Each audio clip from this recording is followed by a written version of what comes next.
exploring small moments of lasting impact. It's the Atomic Jolt podcast with your host, Martin Cartledge. Today I have Travis Alexander.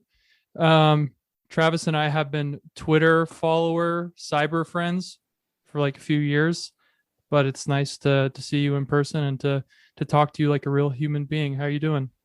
Doing well, man. How are you? Cool. I'm doing well too. It's I'm excited to talk fantasy football. Yeah, me too. I mean, it's I don't have a podcast.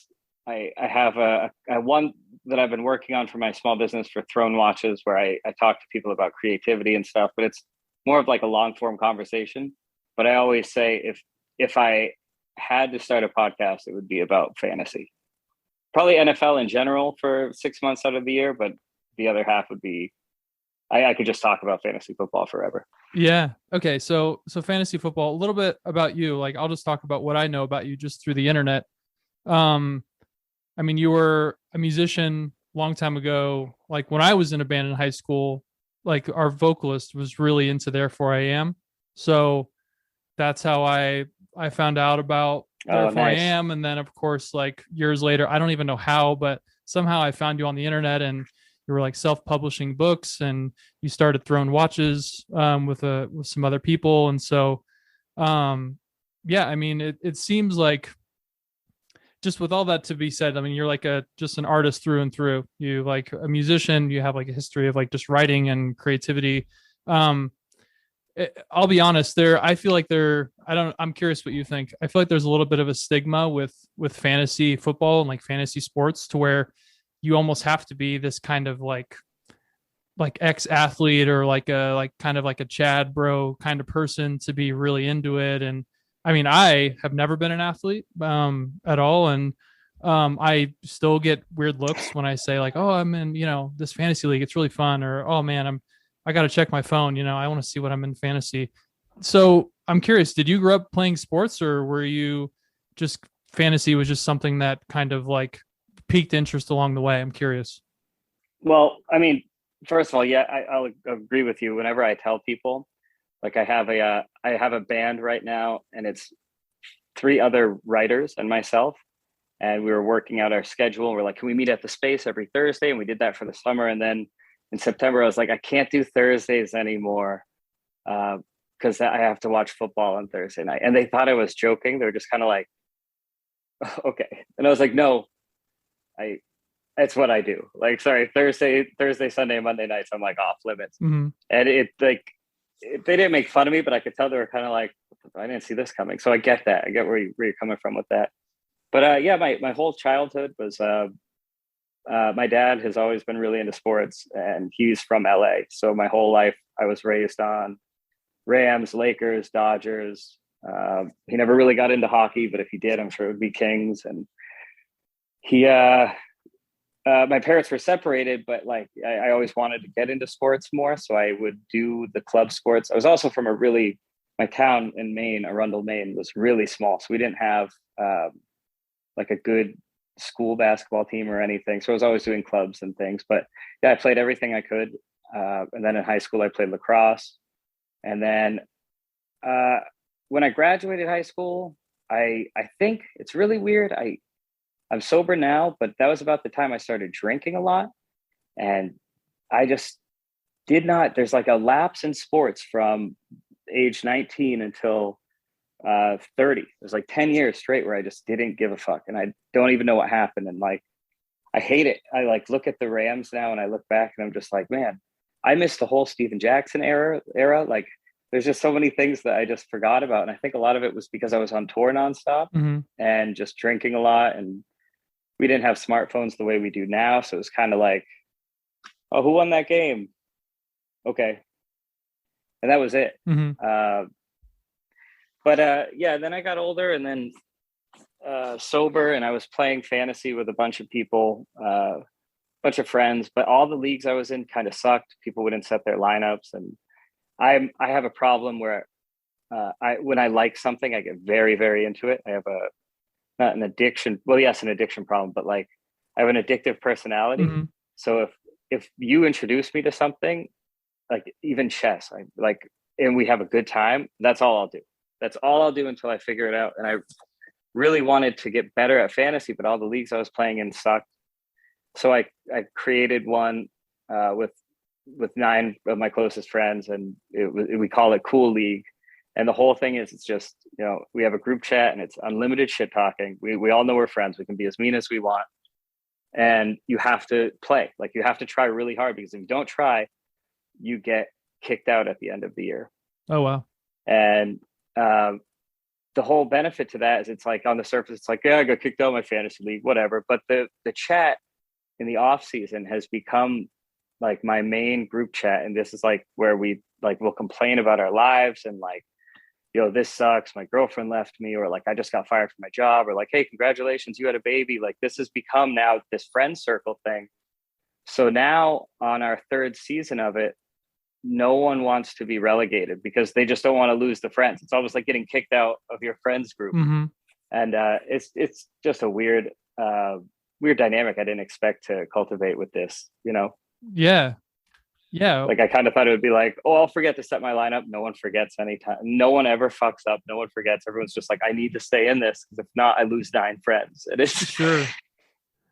Yeah, obviously I it's like not that. that mean, but It's like a simultaneous, like, yeah, we're all like the 9 super close friends, and like this is like eternal bond of friendship. But at the same time, with the other hand, the hammer can fall and be like, oh, well, you didn't try those, so you're banished now. Like, maybe better luck next year or something like that. Yeah, totally. And I think that it does have like this classist, like, social structure to it, where it's like, if you don't play good fantasy football, then you don't have friends for a year. Yeah. But it's the black and white of it is, if you come in and you play well and you try really hard, I probably won't end up kicking you out. Sure. I as commissioner, I'll veto the relegation rule. But for the first 2 years straight, we had 2 dudes that didn't try. So it was like, all right, well, he's out. Next year, that guy didn't try either. So it's like, it has been easy to figure out. But that is going to be a bridge to cross when we get to a point where it's, I believe that everyone tried their best, and because you don't want to kick anyone out. Who wants to kick their best friend out of anything, especially a group chat? That's the worst part. Yeah, I was gonna say, you kind of read my mind about where I was gonna go with that. Is, have you had to kick anyone out, and has it been kind of awkward? Because if they are like your really close friends, it's like, rules are rules. We're still friends, but like, you can't be in this group anymore. And so you have had to kick out a few people. Yeah, I've had to kick out 2 people that got relegated.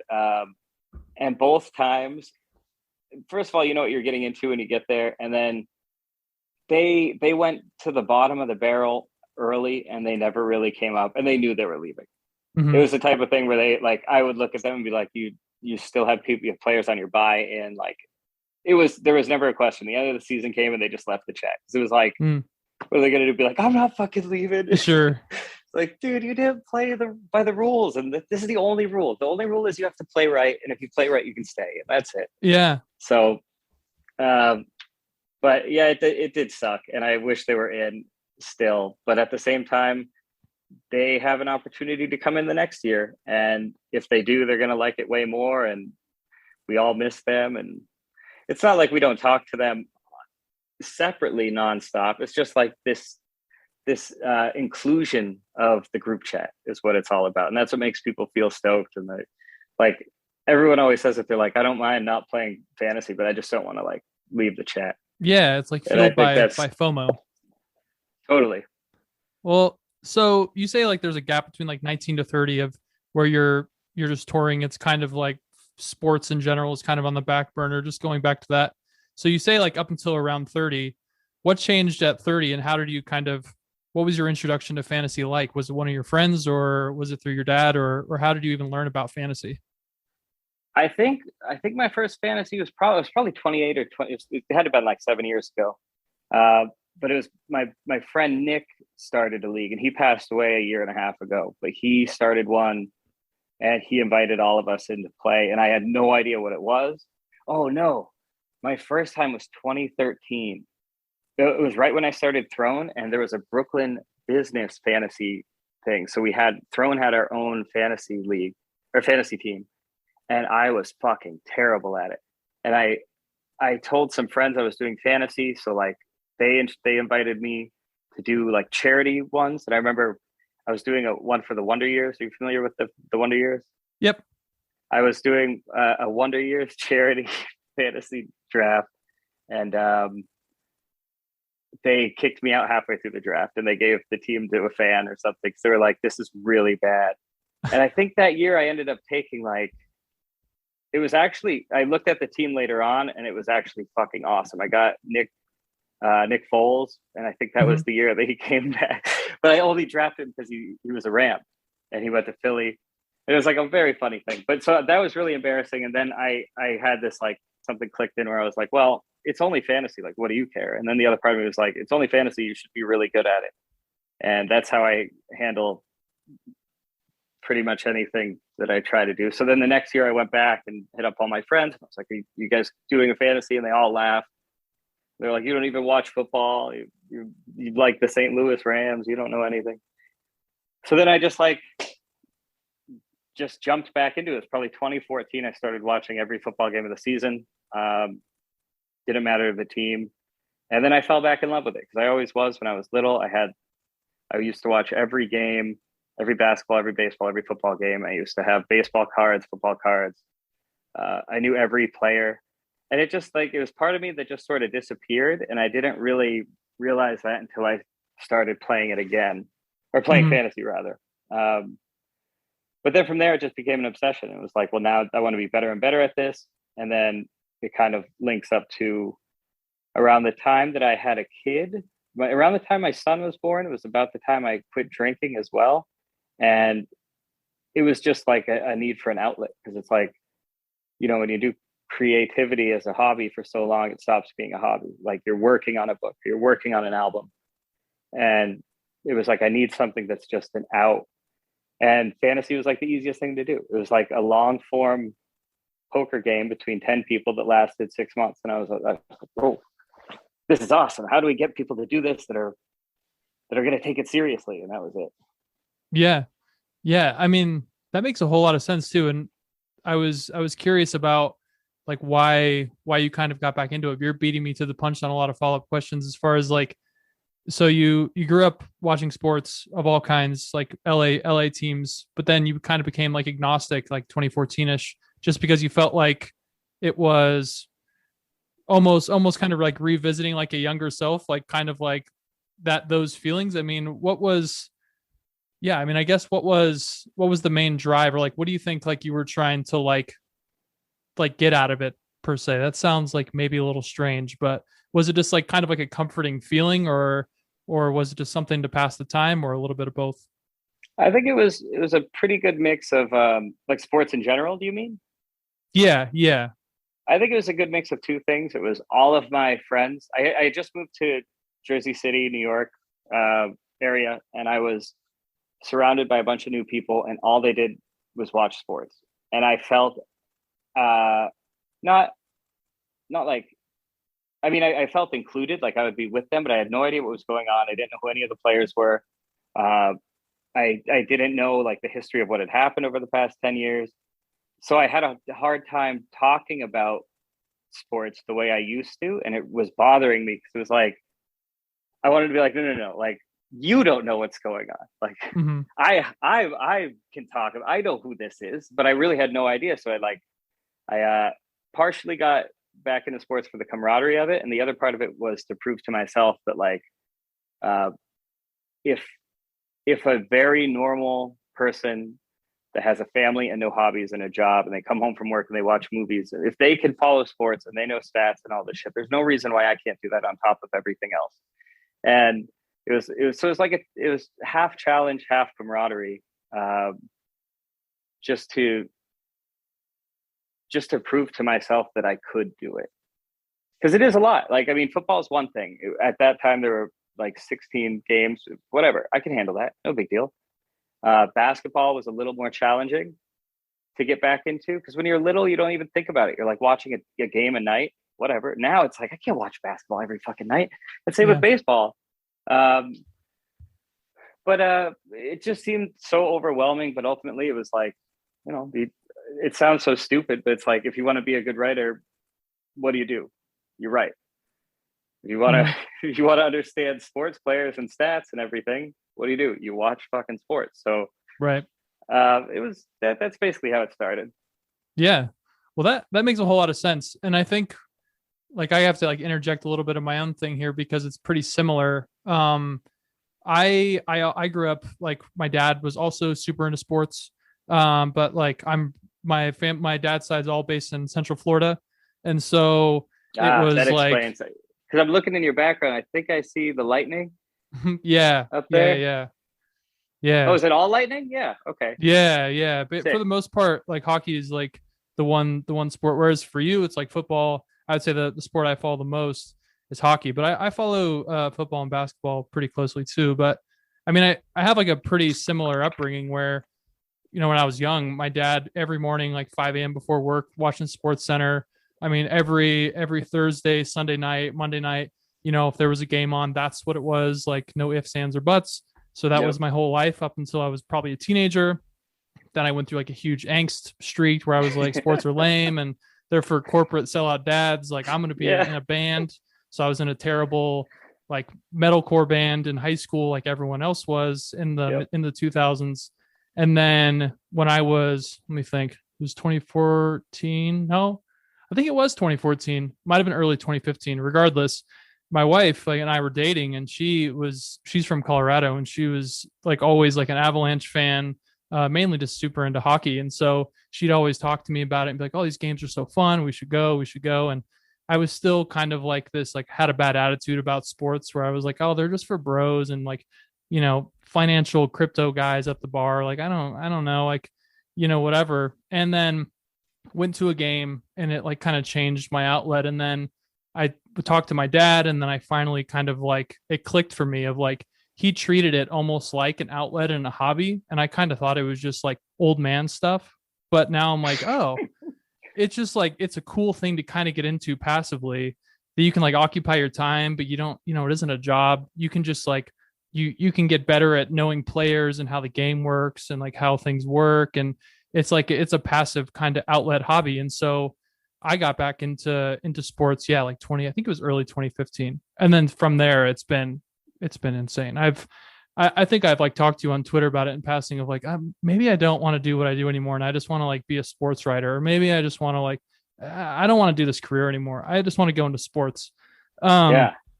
So like, yeah, I was a late bloomer, like coming back around. So like, I can understand.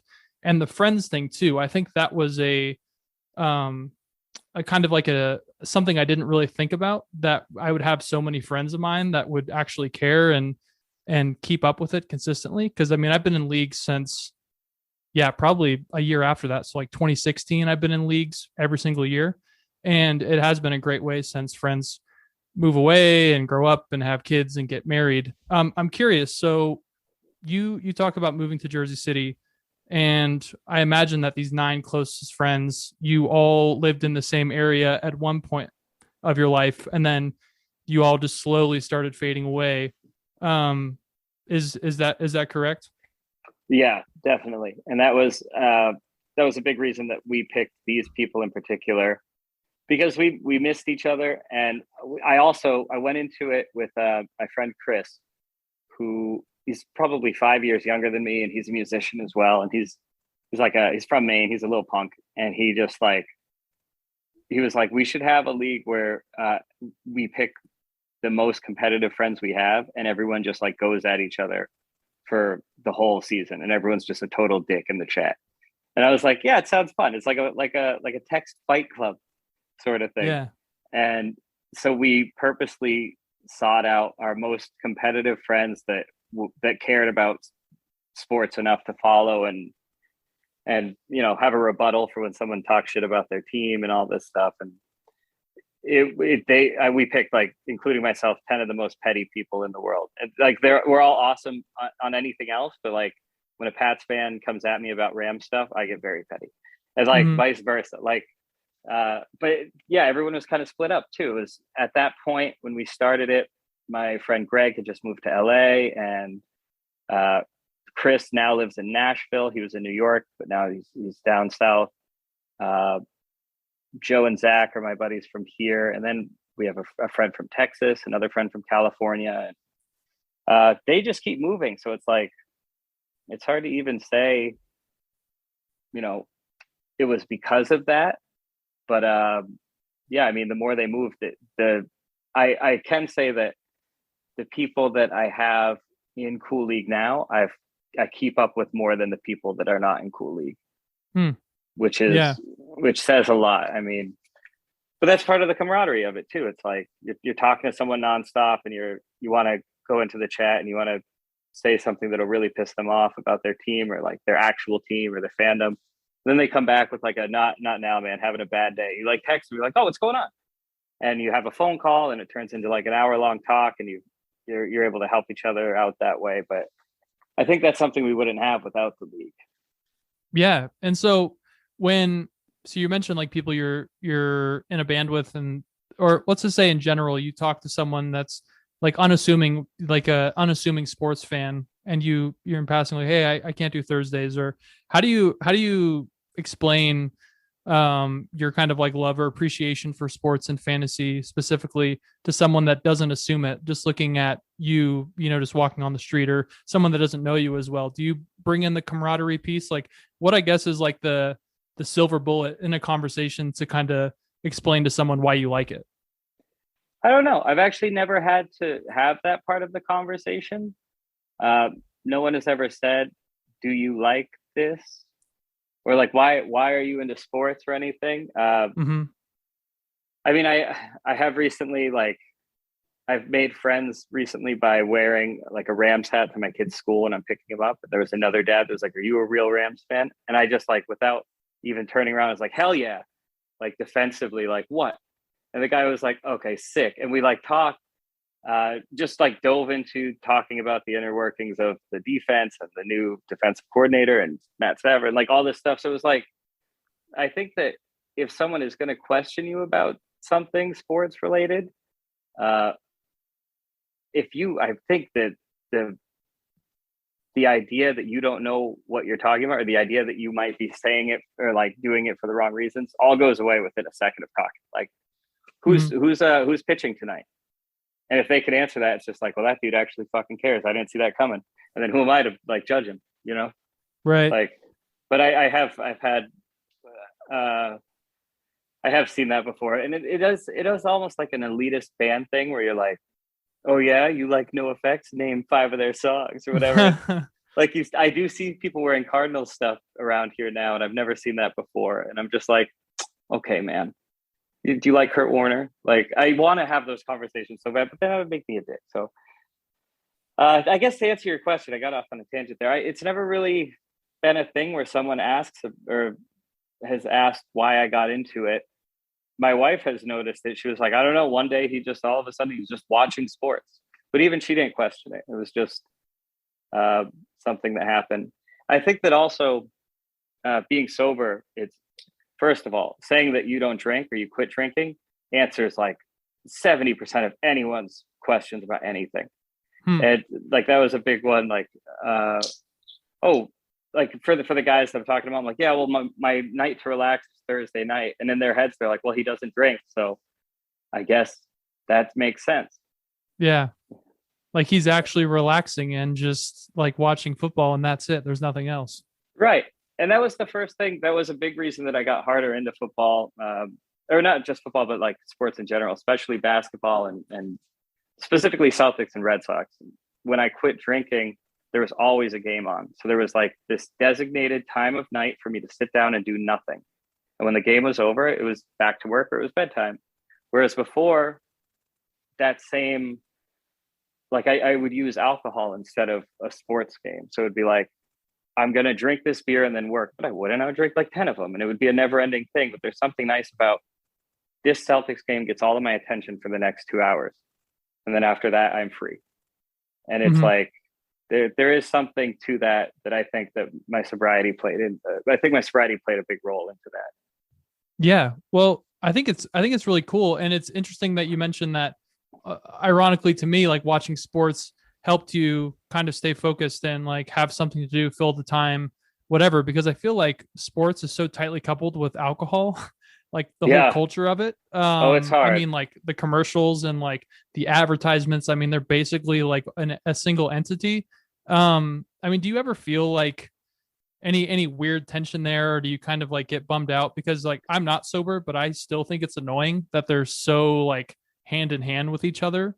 It feels like forceful to me. Like it's pretty heavy handed. But I'm curious, as someone who's sober, I mean, what do you think about that kind of stuff?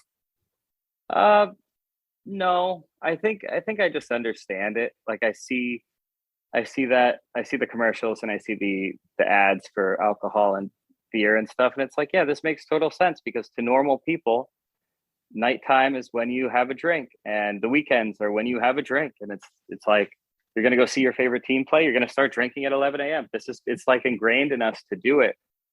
So I get from a marketing standpoint why it's so heavy handed with alcohol. Uh, I also don't feel I've never felt uh, what's the word I need? I've never felt like left out or targeted specifically because of alcohol. It's like it's like anything else. Like if I were allergic to chocolate and I saw a Hershey's ad or something and everyone's like, "Oh, I want to go get a Hershey's bar." I'd be like, "Well, let's go get a Hershey's bar. I just can't have it." It's like it's hard to get upset about it or feel anything other than like, "Oh man, I remember getting drunk and watching games." Mm-hmm. But there's also another part of it too, and I'm not an elitist person. Like if you want to drink, drink. I don't fucking care. I'll help you out. I'll get you into a cab. I'll hold your hair back. Whatever.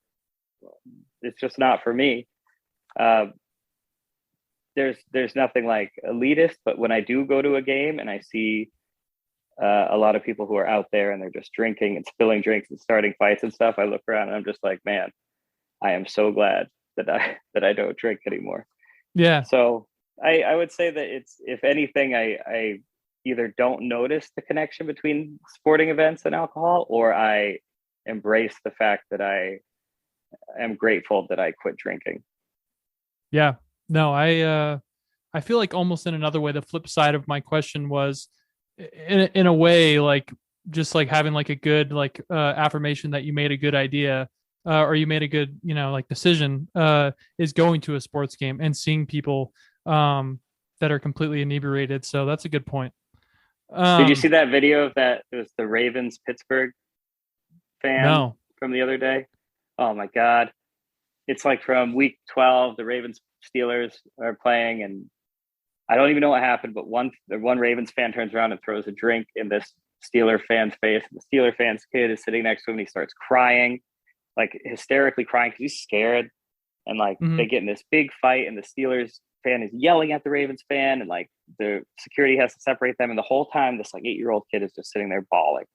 And I was just like, I will never, like, I could, like, first of all, I started thinking like, when my kid is old enough for games, I'm gonna have to sit him down and be like, hey, you're gonna see some fucked up shit in there. People Mhm. are not gonna act right, and if someone throws a beer in my face, we're gonna leave, because if I don't, I'm going to jail. So you Mhm. have to understand, like, if people get crazy, we're out of here. But Yeah. it's like it's fucked up that we even have to say that. Like, I don't know. Yeah. Yeah. Well, I mean, speaking of kids and bringing kids to the sporting events, I mean, you have a son, right? Yes, I have a 4-year-old son named Jack. So when Jack gets older, I mean, even now, like I don't know what it's like to have a 4-year-old, but does he express any interest in sports at all? I mean, he sees you obviously watching them and interacting. I mean, what does he think about sports as of right now, or is he just kind of like, oh, like dad does it, that's pretty cool? Both. He loves football.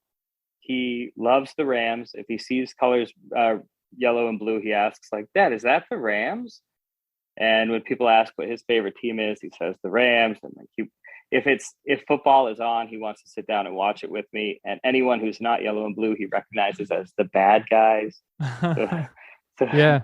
it's a lot of fun in that regard. And I mean, that's how I was too. Like I was really excited just to watch as a kid. And as I said, my parents were separated, so I sat with a lot of my mom's boyfriends who I didn't necessarily like, but they were all Pats fans, and it was a nightmare. I remember Mm. just being like, I hate you. I hate the Patriots. Who's this like Tom Brady fellow? This guy's going to be a punk. Like, so I want to be able to do the opposite with my kid and be like, yeah, sit down and watch the Rams with me. And if you decide you like a different team, then you like a different team. And if you decide you don't like this at all, then don't like this at all. But as of right now, he's really into that. He's really into one of the fantasy podcasts. I listen to a fantasy podcast and he loves it. So he calls all football games the Fantasy Footballers podcast. He'll be like, Dad, is it Sunday? Do we watch the Fantasy Footballers podcast today with the Rams? Like, man. Yeah, whatever you want, dude. Man, yeah. That's adorable. That's super cool. The so kind of branching off of that, when as your son gets older, of course you're like, I don't care what team you like, or just whatever makes you happy, which is also interesting because there's so much like tribalism with sports and their teams and like the allegiance to teams. And I say that as I have like a Lightning chair and like a jersey like on my wall. And one of the first jokes I made to my wife when my daughter was born was like, she's only going to wear like blue and white, and if she like is an Avs fan, like we're putting up for adoption. Like, yeah. So in a way it's almost fun to lean into that kind of stuff. Yeah. But yeah, but it's also like when they get older, I think it's healthiest to be like, hey, you can make your own decisions. Like, this is what I like, but you're going to do your own thing. Yeah. I think that also I say that with the privilege of distance from my team. Like, yeah, I love the Rams. They're 3,000 miles away. You want to be a Miami fan because you like the colors? You want to be a Bengals fan because you think Tigers are cool? What do I care? But in my head, I'm like, but if it were baseball and you say you're a Yankees fan, I'm going to fucking flip my shit. Like, there is that line that you can cross. I guess it'd be the same if he said he was a Niners fan, but not as bad. And with the Celtics, it's like, you want to like the Knicks? Go for it. Knicks are cool. You want to like the Lakers? That's your grandpa's favorite team. I get it. Like, I couldn't really have that, but yeah, I guess Yankees Red Sox would freak me out.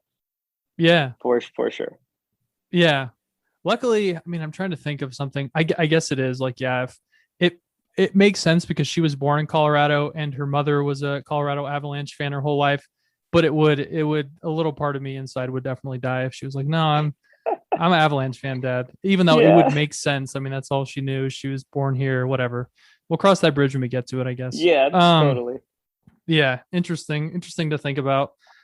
So, I mean, it's kind of goofy to think of things in terms of like sports and like life lessons sometimes, but I think they can be like legitimate things. And this doesn't have to be with sports in particular, because like neither of us played football or anything else like that. We weren't like varsity players in high school. But if there were anything you could kind of pull out of your experience of watching sports, what you know about sports, or just like playing fantasy hockey that you could kind of like teach your son, it's a hard question. But like, what would it be? Just like staying connected with people, not taking things so seriously, just kind of like teamwork, camaraderie. Like, what would you say?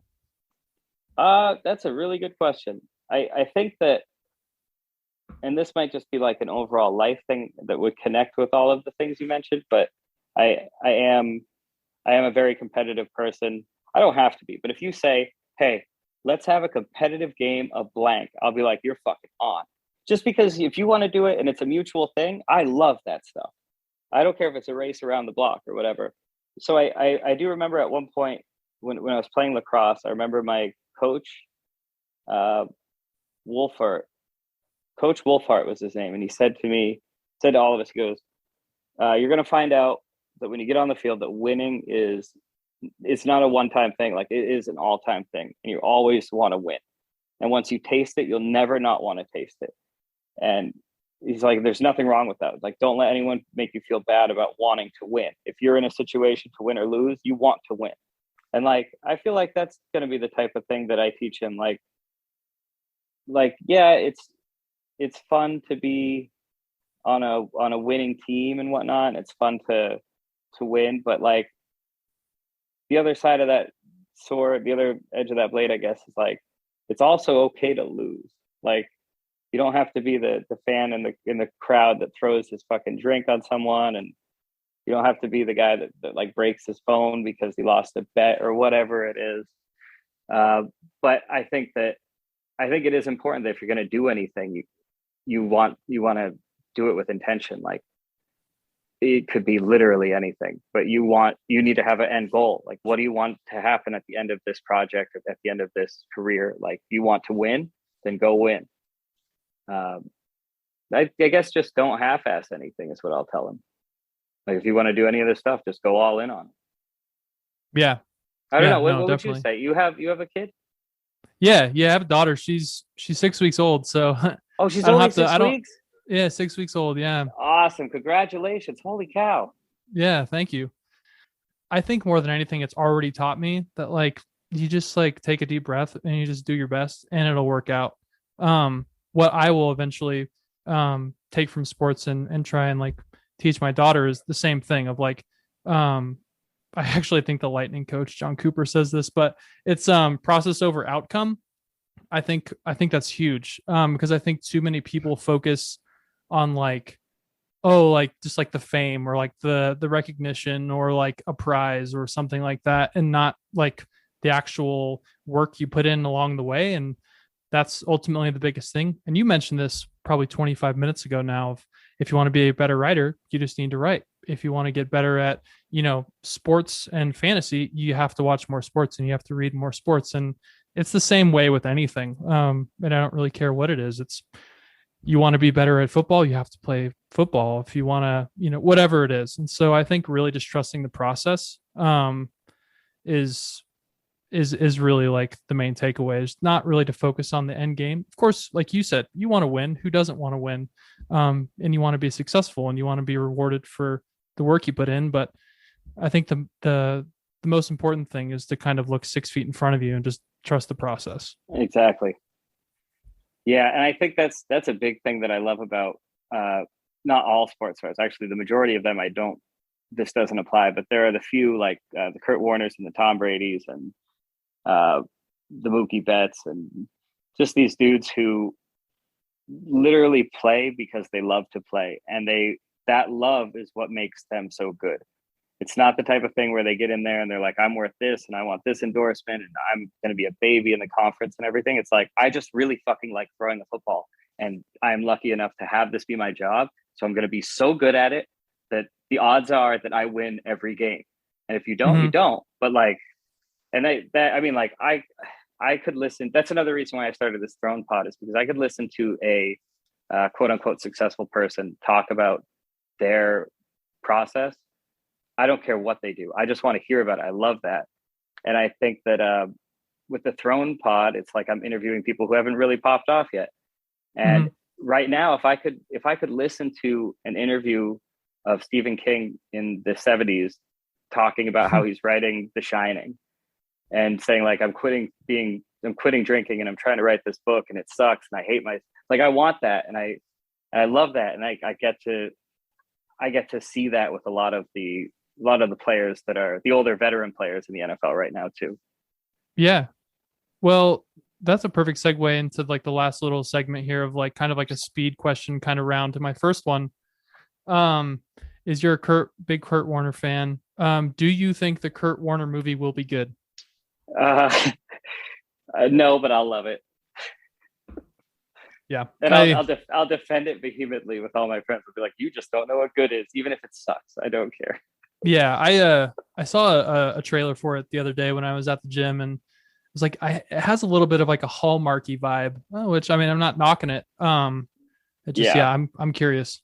I'm excited about it just because I think that most of my friends don't know his whole story. It's just like, oh yeah, he worked at a supermarket and then he became a quarterback. What's a big deal? But I'm excited for them to watch and be like, holy shit, is that real? Like that happened? Like all these little nuances about his life that he's used as motivation for other people. That just gets me going. It's like this meta thing. It's like, yeah, you're telling your life story and motivating people by telling your life story to people who didn't even think that you were cool. I don't know. There's something about it that I'll love it no matter what. Have you seen the Tom Brady documentary? Yeah, I see because I have ESPN Plus and that's where I watch a lot of hockey. I see the like advertisement for it. I feel like every other ad. And I mean, Yeah. I'm like with the Florida allegiance, like Tom Brady fell in my lap. I'm not gonna pretend like Nice. I've been this lifelong Tom Brady fan because it's not true. I mean, I'm not upset he's on the Buccaneers, but You and 31 other teams feel the same yeah, way. exactly. I'm like, oh, okay, he's a cool guy. But yeah, I definitely want to watch it because I don't know if you ever watched The Last Dance. Oh yeah.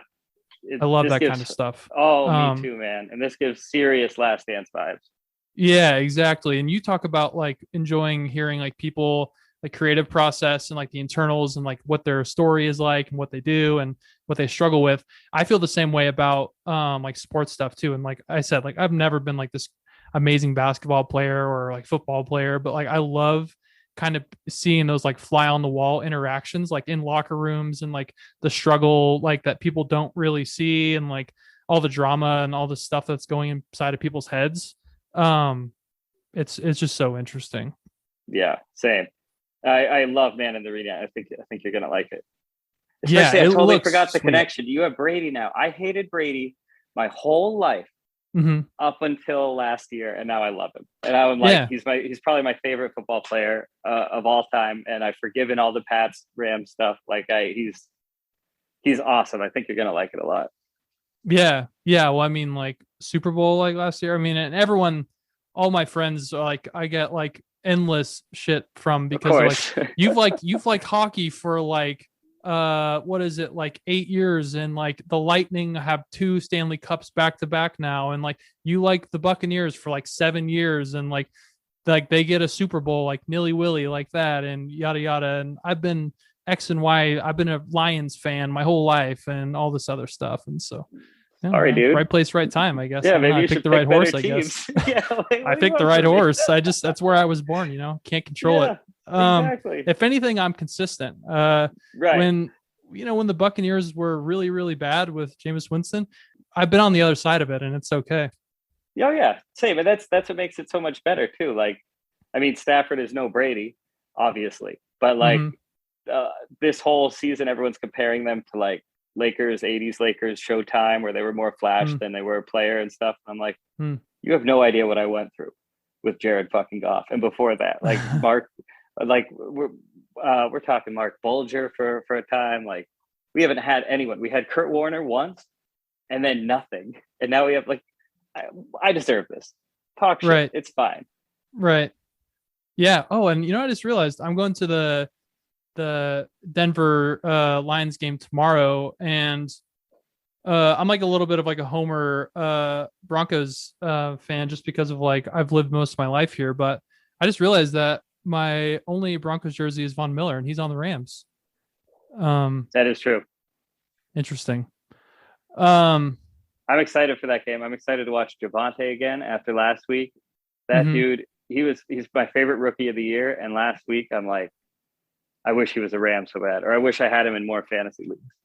He's Right. unreal. Yeah, it'll be fun. And plus, they're going to get Aaron Rodgers next year, right? Like, yeah, I mean, I keep hearing that. We'll see. Yeah, we'll see.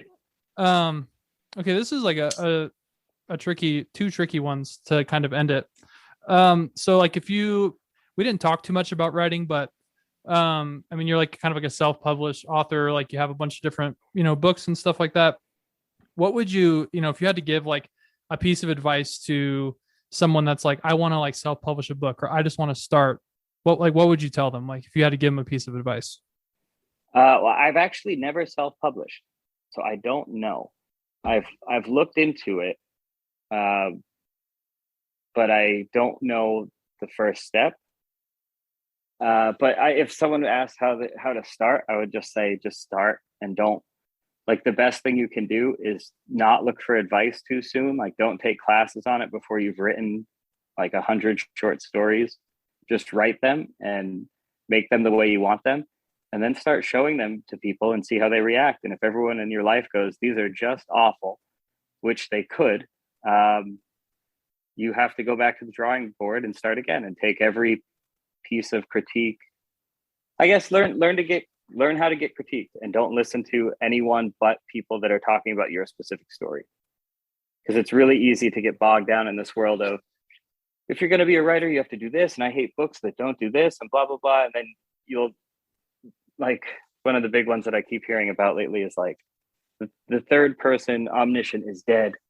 And all these writers like Tom Robbins and Kurt Vonnegut, and that would never sell today.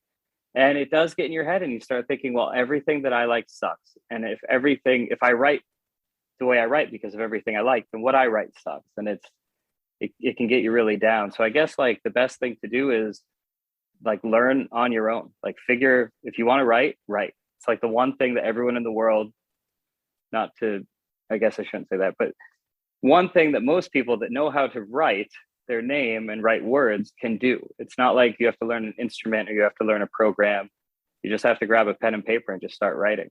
And then when you think it's good enough, show it off. And if it is, put it out. And if it's not, fix it. Yeah. That's good advice. Just do it. So fantasy football, if you had to sum it up into like just one word, I kind of hate questions like this, but I'm also curious if you just had to pick one word to sum it up. Oh man. The only word I can think of is cool. Just because Perfect. well, it's simple. We're literally, my home league is called the Cool League, and it's just cool is the word that we use whenever anything goes right or bad, or we'll just be like, oh man, that was a cool game, like in caps. But yeah, I guess cool, fun. I want to say fun. Yeah, fun. I like it. It's simple. Well, cool. I guess the last part, plug stuff. That you're working on, like projects, anything you'd like the listeners to know about. Yeah, so I run a watch company, independent watch company from Brooklyn. We're called Throne Watches, and you can find us at thronewatches.com or on Instagram and Twitter at Throne Watches. And as far as anything else goes, I'm working on a dozen short stories, and I'm working on one massive novel for the past 4 years that might or might not ever come out. But the best way to find out if it does is to follow me on Instagram at Travis Alexander. Cool. Oh, and you can read anything that I've written and learn more about me at boisy.com. That's BOAISY.com. Sweet. Yeah. Well, thanks so much for joining. It's been awesome talking with you, Travis. Thank you for having me. Thanks again, Travis, for joining the show. Always good talking fantasy sports, and congrats on the Rams Super Bowl dub. If you enjoyed the show and you're interested in supporting the show a little bit more, you can leave us a review on the podcast platform of your choice. If the podcast platform of your choice doesn't have reviews, you can follow us. That's probably the best way to support. If you're on social media and you're interested in following us on that, you can find us on Twitter and Instagram at Atomic Jolt Pod. That's Atomic Jolt POD. Thank you so much again for listening, and we'll see you next time.